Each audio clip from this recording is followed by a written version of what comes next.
the legend of Luka Doncic unfortunately is out of the playoffs. And like I was saying a couple of videos ago, we do need to get Dame some help as well, because these players are way too great to be coming out the first round consistently. Just imagine Doncic and Lillard in the same team. That would be insane. That would be insane. I'd love to see that happen. Welcome back to another episode of Ball Don't Lie with yours truly, Humphrey. And on today's episode, on today's video, we'll be talking about the game that happened last night between the Clippers versus the Mavs, Game 7.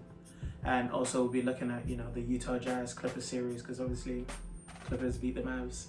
And also we'll be talking about, the games that happened in the Eastern Conference between the Nets, Bucks, and also the Hawks, Sixers. So let's start off with the Clippers versus the Mavs. That game, that whole series alone was weird. That was a weird series. With both teams not winning a home game until obviously Game 7. Kawhi, in Game 5, 6, and 7 turned to prime MJ. Making every shot, every turnaround fadeaway, dunking on any and everyone. And yeah, that guy he was efficient. He was efficient as hell. He's 60% from the floor, 50% from three, 90% from the free throw line. I mean, come on, that's a superstar player. I'll put my hands up.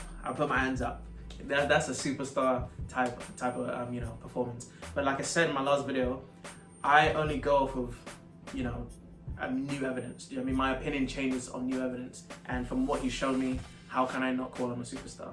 Paul George, on the other hand, he showed up. I can't ring off the jokes about playoff P players.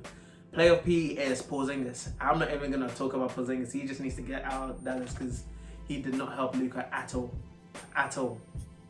But yeah, the Clippers gone through. They're gonna face the Utah Jazz, which the Jazz pose a completely different threat to the Clippers, because they have a superstar in Donovan Mitchell, who I rate so highly. I think he's D-Wade 2.0. He's absolutely insane. And they also have Rudy Gobert, who's a potential defensive player of the year that, literally protects the rim, protects anything that comes to the rim. They have a sixth man of the year in Jordan Clarkson. They also have Joe Ingles coming off the bench. They have playmakers around the court. They shoot the three ball really well. They play really great basketball. And I feel like the Clippers going 7 games will take it out of them. They do have a pretty deep squad. Ty Lue, towards the end of the series was actually going, 8, 9 players deep.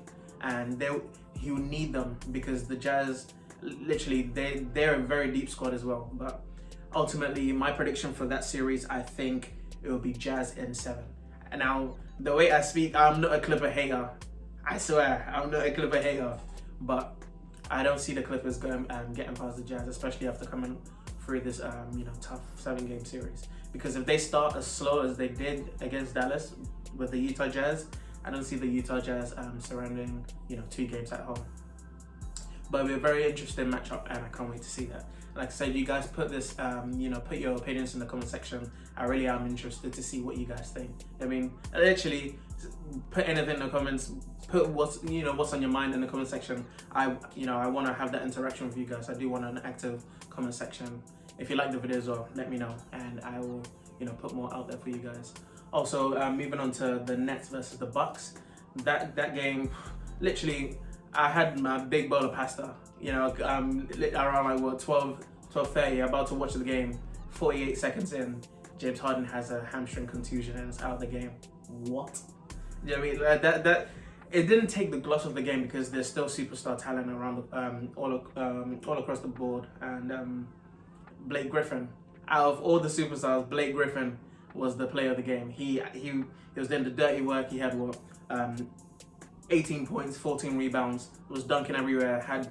He had almost as many threes as the whole Bucks team, which brings me on to the Bucks. They had a terrible shooting line, going 6 of 30. All I know is they're not going to shoot this poorly again in Game 2, but it's gonna be a very interesting series. Obviously, the Nets have to take care of home court, because the Bucks, they are there to split the series and take it back home 1-1. But people really do forget how great Kevin Durant is. I think he can single-handedly win the Nets this series, because he's But we'll wait. We'll have to wait and see. We'll have to wait and see. Don't want to jinx him, but KD, as you already know, I think he's the best player in the world. But we will see that in the playoffs as well. Also, the Hawks and the Sixers. See, now this game, I was actually coming back on my way from the gym when I found out, I seen the notification on my phone that Embiid is playing. I didn't think he was going to play because obviously he had that meniscus tear, but he played, and I thought by the time I come back from the gym, the Sixers would be up by like, 15, 20 points. They would have blown the game open. But when I came back and I turned on the game and I seen this, the Sixers were down 20 points. And I had to do a little double take. I'm like, wait, what's actually going on here? Do you know what I mean? But the Hawks, they're a very dangerous team, but a very young team as well. Do you know what I mean? So, which kind of showed in the last bits of the game where they almost threw away a game that really shouldn't have been that close. But all in all, if Embiid is fit and he is raring to go, then I don't see the Hawks getting any more than one more game. But again, you can't really underrate Trae Young, because what he's shown so far in the playoffs, yeah, he's big time.